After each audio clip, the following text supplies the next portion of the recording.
देखिए इंडिया भी जो बात करता है ना, आप याद रखें, वो कहते हैं कि it is not the gun, it is the man behind the gun. ठीक है। तो पाकिस्तान का जो मामला है वो कुछ इस तरह से है कि इंडियन एयरफोर्स हमसे हमेशा साइज़ में 3, 4, 5 गुना बड़ी रही है। 65 की जंग में भी यही मामला था, आज भी वैसे ही मामला है। उनकी मईशत हमसे बेहतर है, वो चीज़ें ख़रीद सकते हैं, वो ज़्यादा चीज़ें मेंटेन कर सकते हैं। तो हमें पहले ही दिन ट्रेनिंग में जब हम एंटर होते हैं तो हमें बताया जाता है कि आपका जो एडवर्सरी है, जो आपका हरीफ है, वो आपसे इतना गुना बड़ा है। तो जहाँ तक तादाद और मिकदार का ताल्लुक़ है, वो हमेशा हमसे बड़े रहे हैं। हम इन चीज़ों का मुकाबला करने के लिए एक तो अपनी ट्रेनिंग पर ज़्यादा तवज्जो देते हैं, हमारी क्वालिटी बेहतर हो। यह है क्वांटिटी वर्सेस क्वालिटी। और हम जो फ़ख्र करते हैं अपनी क्वालिटी पर फ़ख्र करते हैं कि हमारी ट्रेनिंग अच्छी हो, फिर हमारा जज्बा, उसमें तो कोई दो राय नहीं। हमें तो ये जो शहादत है, हम तो उसके लिए मतलूब मोमन, शहादत है मतलूब व मकसूद मोमन, नमाल गनीमत न किश्वर को चाहिए। बाकी दुनिया की चीज़ें इसके नीचे बहुत हम उनको निचला दर्जा देते हैं। बिल्कुल। तो इसलिए मैं समझता हूँ कि ये दो चीज़ें हमारे हरीफ के पास नहीं है, क्वालिटी और फिर ये जो जज्बा है।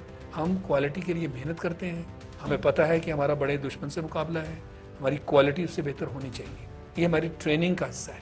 और जज्बा जो है वो तो इनबिल्ट है, हम तो इसकी जो है वो चाहत किया करते हैं कि दुआएं मांगते हैं कि अल्लाह हमें भी शहादत का रुतबा नसीब कर।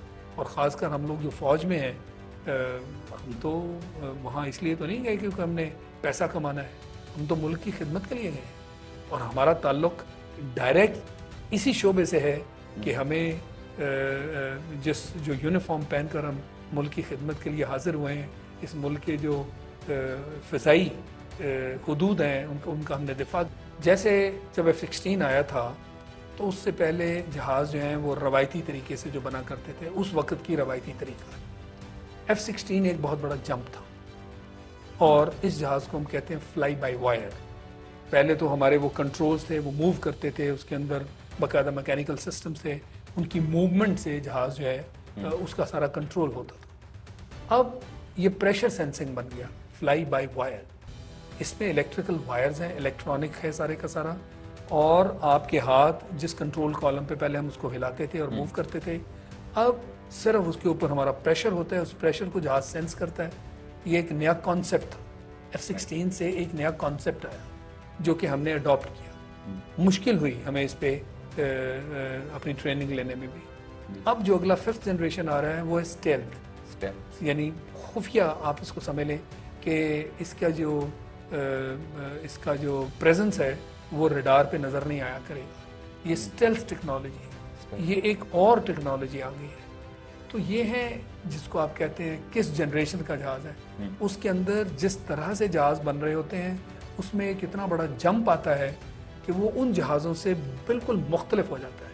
फिर हम उसको कहते हैं ये जनरेशन का एक चेंज आया। तो 5th जनरेशन जो है, जो अभी तक अमेरिका ने बनाया है, जो कि रूस ने भी बनाया है, जो कि चीन ने अभी रिसेंटली उसको मुकम्मल किया है, हम इंशाल्लाह हमने उसकी बुनियाद रख दी है और हम वो बनाने जा रहे हैं। देखिए ये सारी रूमर्स हैं, ये अफवाहें हैं ना जो मुख्तलिफ जगहों से उड़ाई जाती हैं कि पाकिस्तान ये करेगा, ये तो करेगा वाली बात है। तो मैं तो आपको रियल स्टेट बता रहा हूँ कि हमने बुनियाद 5th जनरेशन जहाज़ के लिए रख दी, लोग जो हैं उसके लिए ट्रेन हो रहे हैं। हमने बाकायदा कामरा के साथ एक इलाका बनाया है जिसको हम एविएशन सिटी का नाम दे चुके हैं, प्रोजेक्ट आज़म इसका नाम रख दिया गया है। इससे जाहिर ये होता है कि ये काम जैसे हमने JF-17 में चीन को साथ में ला के किया, और इससे हमारे हौसले इतने बुलंद हो गए ये खुद साख्तगी की वजह से कि अब हम समझते हैं कि हम जो लेटेस्ट जनरेशन का जहाज़ है वो हम खुद बनाएंगे। हमने अपना सेटअप तैयार कर रखा है। कामरा में JF-17 की वजह से हमें मैन्युफैक्चरिंग का सेटअप बनाने में मदद मिली। कामरा तो असल में ओवरऑलिंग फैक्ट्री थी, वहाँ हमारे जितने जहाज़ हैं वहाँ ओवरऑल होते थे। ये फर्स्ट टाइम है कि JF-17 की वजह से हम डिज़ाइन और डेवलपमेंट में आ गए। अब जब हमने इस इलाके में कदम रखा है तो आइंदा जो होने वाली चीज़ें हैं वो हम इंशाल्लाह खुद किया करेंगे। तो इसमें सच्चाई नहीं है कि जी हमको चीन का जहाज़ देखेंगे या कोई और देखेंगे। जब हम उनके साथ मिलकर बनाना ही नहीं चाहते तो फिर हम देखेंगे क्या, हम अपना बनाना चाहते हैं। और तब तक हमारे ये जो 4th जनरेशन जहाज F-16 और JF-17 थंडर जो हैं, तब तक हमारी ये ज़रूरियात जो हैं ये पूरी करने के काबिल। वो इस तरह है कि मिराज जो है, ये मिराज 5 जिसकी आप बात कर रहे हैं, ये पुराना जहाज़ है और ये हमने 60 की दहाई में ये जहाज़ खरीदे थे और वक्त के साथ साथ हम मज़ीद जहाज़ भी खरीदते रहे और हमारा फ्लीट जो है उसमें बहुत सारे जहाज़ शामिल हो गए। अब चूंकि हम मिराज को ऑपरेट करते हैं, हमारे पास वो मैन पावर है जिसका तजर्बा है, जिसका वक्त के साथ साथ तजर्बा, इसकी मेंटेनेंस का, इसको मेंटेन करने का वो बढ़ता रहा। लिहाजा जो एयर फोर्सेस दुनिया की जिन्होंने ये जहाज़ बदले और इन जहाज़ों को उड़ाना बंद कर दिया, हम उनसे बड़े सस्ते दामों ये जहाज़ खरीदते रहे कि चूँकि हमारे पास फ्लीट है उसमें हम ऐड करते रहे। मैंने जैसे आपसे बात की कि JF-17 से पहले हमारे हालात इतने अच्छे नहीं थे। F-16 कुछ हमें मिले थे, वो भी अफ़गान वॉर की वजह से, और उसके बाद जो अगले F-16 आने थे वो भी उन्होंने देने से इनकार कर दिया। तो हमारे जहाज़ पुराने हो रहे थे, रिटायरमेंट के करीब थे। मिराजेस ऐसे जहाज़ थे कि इनकी लाइफ एक्सटेंड करते हुए, और ख़ासकर जो हमने दुनिया से मुख्तलिफ ममालिक से ये जहाज़ ख़रीदे, उनके भी काफ़ी सारी लाइफ रहती थी। मगर वो चूँकि डेवलप्ड कंट्रीज़ हैं, आगे जाने वाले लोग हैं, वो अपने जहाज़ वक्त के साथ साथ बदलते रहते हैं। तो जो ममालिक इन जहाज़ों को बदल रहे थे, हमने उनसे ये जहाज़ सस्ते दामों ले लिए और फिर चूँकि हमारा तजर्बा था, इन जहाज़ों को मेंटेन किया, इनको अपग्रेड किया, इनकी लाइफ आगे बढ़ाई और यूँ जो मिराजेस हैं आज भी हमारी एयरफोर्स में हमारी इन्वेंट्री पे है और हम इनकी लाइफ एक्सटेंशन भी कर चुके हैं।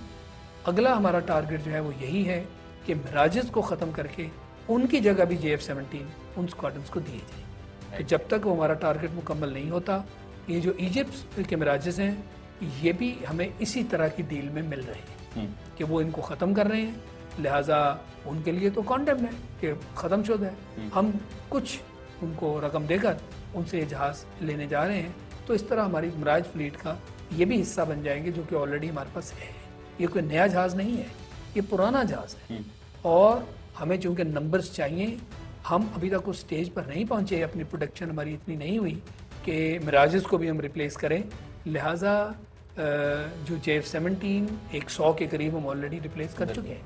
ये वो जहाज़ हैं जो कि बिल्कुल रिटायरमेंट की हद तक वो पहुँच गए थे। ज़्यादातर ये चीनी जहाज़ हैं, इसलिए हमें वो रिप्लेस करने पड़े। और तो मिराजेस जो हैं ये कोई नए नहीं हैं, पुराने जहाज़ हैं, मगर हमारे जो स्क्वाड्रंस कुछ मिराजेस के अभी हैं उनको हमने ऑपरेशनल रखना है। ये उस काम के लिए जहाज़ खरीदे गए। राइट सर, एक जनरल क्वेश्चन मैं दोबारा करना चाहूँगा। एक फ्लाइंग जेट की कितनी एज होती है? अगर आप उसमें मॉडिफिकेशन भी करें तो उसको कितने अरसे बाद रिटायर किया जाता है? ये डिपेंड करता है ना, उसकी साख्त पे डिपेंड करता है कि उसकी एज क्या रखी गई है। जितनी वो टेक्नोलॉजी साउंड होगी उतनी उसकी एज ज़्यादा होगी। फिर उसकी जो मेजर इंस्पेक्शंस और इस तरह की चीज़ें होती हैं उनका भी इसमें हिस्सा होता है। आपने जहाज़ कैसे मेंटेन किया हुआ है, उस जहाज़ में जो मटीरियल्स इस्तेमाल हुए हैं उनकी अपनी एज क्या है, क्योंकि उससे आगे तो हम जा नहीं सकते। कुछ एक्सटेंशन उस एज में मिल जाया करती है, इन सारी चीज़ों को मद्देनज़र रखते हुए। तो हर जहाज़ की जो एज है वो वेरिएबल है, एक जैसी फिक्स्ड एज नहीं है। तो वो जहाज़ के जो भी डॉक्यूमेंट्स और जो भी उसका रिकॉर्ड होता है उसके अंदर ये सारी चीज़ें शाया की जाती हैं।